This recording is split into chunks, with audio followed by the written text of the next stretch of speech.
Greetings, greetings, greetings, greetings, greetings. Once again, brothers and sisters, I come to you with plenty much love and respect.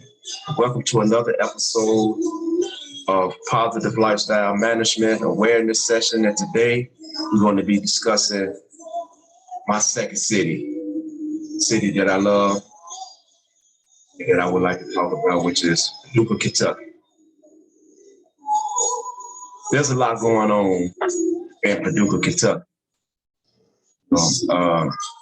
City is a small city, roughly 35, 40,000 people, plenty love, whereas the citizens here, they all grew up knowing each other. You have great grandmothers knowing, saying each other. Now they got the great grandchildren that the life expectancy rate is very high here. So that's where you'll see 4, 5 generations of families still alive, children, everybody growing up with each other. Everything is within. So it's like everybody know everybody and they all intertwined with each other. They all family.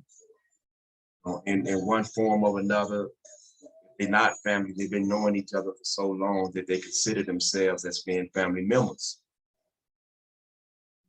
It's a great city. Everything is here. You don't have to leave the city to go get nothing. You know what I'm saying? They have a mall area. They got a nice downtown area. So, it's a growing city. They constantly building here. I enjoy living here. But it's nothing like home to me, what I'm saying, for Chicago. Chicago was always gonna be my home. But I enjoy living here in Paducah, Kentucky. But there's another side of Paducah, Kentucky that I would like to discuss today. And that is this side here that nobody is actually really paying attention to. Not even the elders here aren't even paying attention to it. That is our young men and women that's growing up in Paducah. And there's nothing available for them here as far as programs that's helping them in our communities. And this is a situation that must be addressed. And so as I sit here today, I'm talking to everybody who are residents or citizens or who loves Paducah, Kentucky. Our children, they are growing up, and by them growing up, they are being influenced by things that they are seeing around them that's outside of their community. Now we have it where as though the young men here, and even including some of the young women here, they are getting involved in street organizations. And by them getting involved in street organizations, some of them are taking opposite sides of each other. But the truth is, they don't understand the true essence of what these street organizations are about. And by them not understanding the essence of what the street organizations are about, it's like they living in video world. They're watching these videos. But I'm going to let y'all know what this is about, what these street organizations are about. June 17th of 2021, I will be 54 years of age. I'm 53 years old now. For the better part of my life, since 1978, this would be 43 years, I've been a part of a street organization. I've been in the street organizations. I served time, not for the street organizations, but I've served time. And when I've served this time, I've served a lot of time. I spent the majority of my life inside of prison. Up out of Chicago, Illinois. And let's get this understood. I didn't get run out of Chicago. I moved out of Chicago because of the woman that I love. I didn't get run up out of the city. I moved here in from Chicago, Illinois in 2005 after being released from the Illinois Department of Corrections.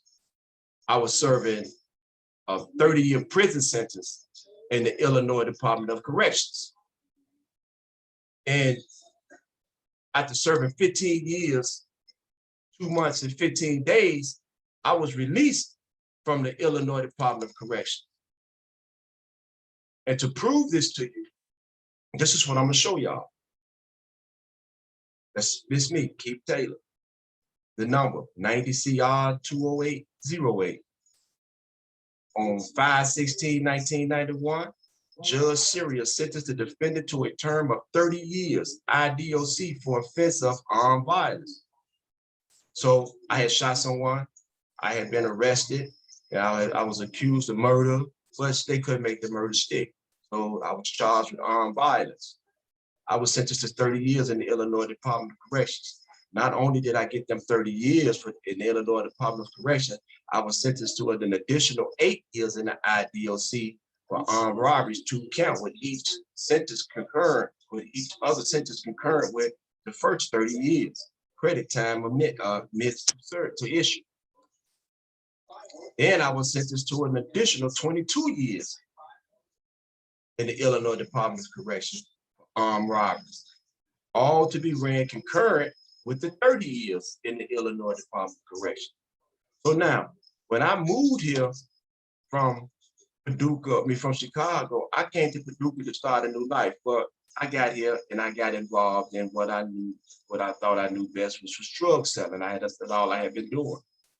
And so eventually I was caught in February the 8th, 2008 on a drug conspiracy charge while living in Paducah, Kentucky.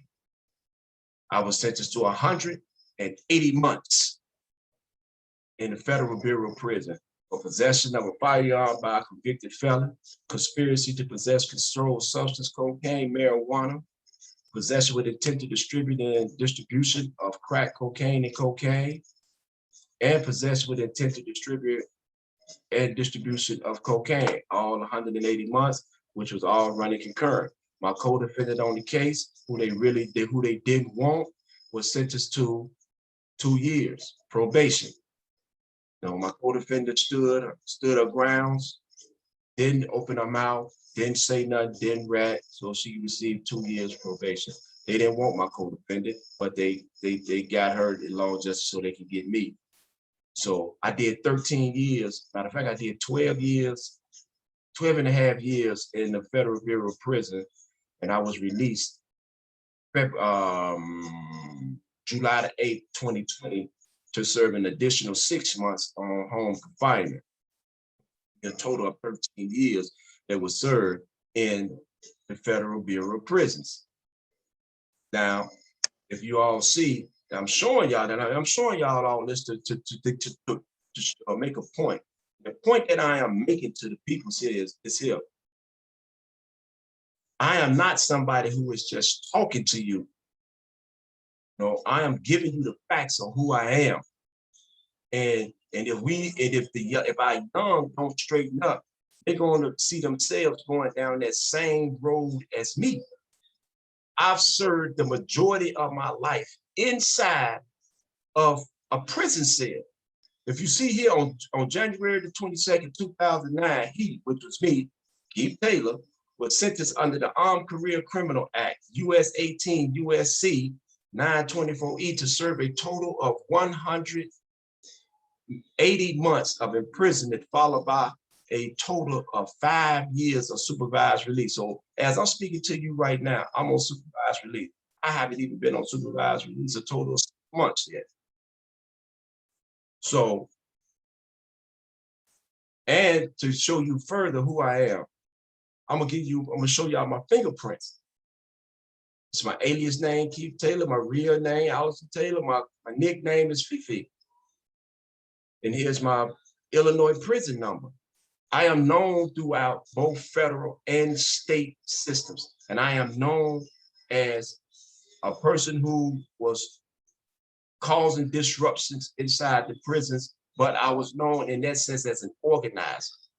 No, that's why I was dangerous. And I wasn't, they didn't consider me dangerous because I could stab somebody or I do this here. They considered me dangerous because I was able to use my mind and to think. So I've always been a danger in the system. But this is me at 11 years old. This is when my life started. That's me with the glove on, holding the baseball. That's an 11-year-old me. That's when I started in these streets. I was born into the life of crime, but I actually got out the porch at 11 years old. This is me and a friend of mine at that time, Bubba. Now I want to show y'all, this is me 39 years later. There's me in the front with the white hat on. These are all good men that was behind me and with me. Because one of those snitches, we don't play the snitch thing. If you're a snitch, you couldn't be around us. So this is my life.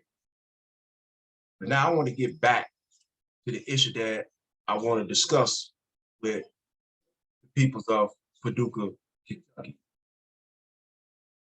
Elders, we have a responsibility to our young. We have to get a grip on our young. We have to become more involved in what's going on with them out here in these streets. Because if we don't get a grip on them, on what's going on out here in these streets, you're going to find your children going through the same life cycle that I went through. And a lot of these young men and women are not mentally, physically, emotionally, spiritually able to deal with the life of long-term imprisonment. It is nothing to play with. Nothing. Life inside of a jail cell is dead serious. So I am willing to work with anybody who would love to come in to have some form of guidance in our young men and women lives. Anybody that would love to go to the table with me and sit down and come up with some ideas, we and I am willing to do that. And this is the reason why I'm saying this here. When I was released from the Federal Bureau of Prisons, there was nothing available for me for re-entry and dealing with a system. There was nowhere for me to turn in order to get assistance as a person who had did a total of 13 years inside of the Bureau of Prison. That means 12 and a half in confinement, in physical confinement, and 6 months on home confinement. They wouldn't even give me no food stamps. That was the first time I had ever applied for government assistance in my life. And I couldn't even get no food stamps. If it don't be for my education and the people that I love around me was there to help me along the way, I would have been lost, just like a lot of men and women are in the streets today. This is what the Paducah should be asking themselves. The citizens and the residents of Paducah, Kentucky should be asking themselves this here. Where is all the money going that's allocated for the communities? Is it going back into the community to help the young, to help build up our young men and women? Because we have a lot of these young men and women out here between the ages of 16 and 35, they need help. Just constantly getting jobs, that's okay, that's good. It's a part of economics. So that is great. But what's happening with them when they're not working? What's available for them? Who's there to talk to them to stop unnecessary beefs? Because y'all, whether you realize it or not, it's going on right up under your noses. And none of these people that's out here that can help stop it, where are you at? I'm calling you out. And I'm calling you out because if we don't stop it, it's going to be some hell of a repercussions for all of us down the line. So anybody that's willing to sit down with me, I don't care who you are, what organization you belong to, if you belong to the NAACP or not. Matter of fact, the NAACP should be more involved in what's going on in communities anyway. So the NAACP, I'm calling you out. The president of the NAACP, I'm calling you out. I'll sit down at the table with you to come up with ideas that we can help better our communities. This is our community. And I have taken a lot from the community. I am willing now to give, I'm trying to give back to the community any and every way that I possibly can. I do not want to see none of my young men or women going down the same road that I went down, because it's hard. And nobody is really guiding these young men and women. Just fortunately, coming up where I come up in the city of Chicago, it was the older guys that was help guiding us along the way and who was there to show us on how to go about doing things. But what's happening with these young men and women down here, soon they get caught up, what the first thing they do, they start telling, but why would we place them in that type of position as though they have to tell on somebody when we can try to help them? Do we realize that this community, that we are stronger together instead of fighting amongst each other? We can become a power to be reckoned with together.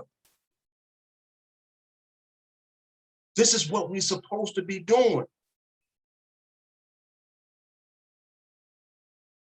To show you a point, I'm gonna show you how unified and unity works.